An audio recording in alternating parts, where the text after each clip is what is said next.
you're king of the whole crime scene in the 1900s. Well, most people go to make a lot of money, but they also go about that in a very smart way. Al Capone made a lot of money, but he didn't necessarily go about it in too smart of a way. See, Alphonse Capone joined the Five Point Gang in 1917, just as a teenager. In this gang, he meets Johnny Torrio, and Johnny becomes Capone's mentor and teaches him about gambling and running numbers. See, in the same gang, Capone becomes a bouncer for the bars that they have, but Capone also had a habit of running his mouth. And one night, Capone ran his mouth to somebody's sister, and they got into a fist fight. This same man pulled out a knife and slashed Capone across the face 3 times, which earned his name Scarface, which is famous nowadays in the movie Scarface. In 1920, Capone was invited to Chicago by Johnny himself. In Chicago is where Capone stayed for most of his life and made the biggest name for himself. See, not long after that, Johnny had an assassination attempt placed on him and survived. But because of that, he decided it was time to retire. So since Johnny retired, Capone decided to take the reins and become mob boss. This is where Al kills all of his rival gang members in a horrific event known as the Valentine's Day Massacre, also a good famous movie nowadays.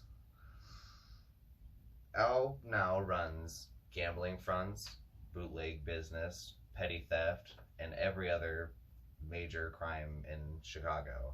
He also ran things like soup kitchens and never targeted people who were not a part of gangs. Fun fact.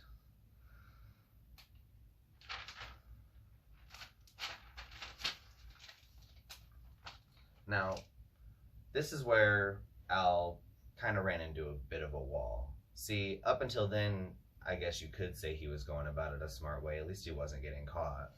But now, since he was already rich and free, he decided to live it a little bit loose and dumb. This is when the feds start taking care of him. Now, Al, he had feds investigating him for about 10 to 15 years, but the feds aren't actually the ones that caught Al and put him in incarceration. It was actually all by the hands of a lawyer of Mabel Wilbrandt, who charged him not for any of his actual crimes, but charged him instead for tax evasion. See, now once he was charged for tax evasion, Al was sent to a prison known as Alcatraz right outside of California. There, they realized that Al had a disease called syphilis.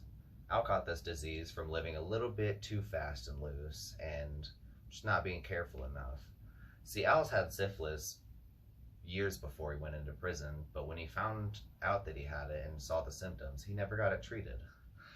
So, while Al sat in jail, he rotted there until 1939, until he was released, and he later died in 1947 in Palm Springs, Florida.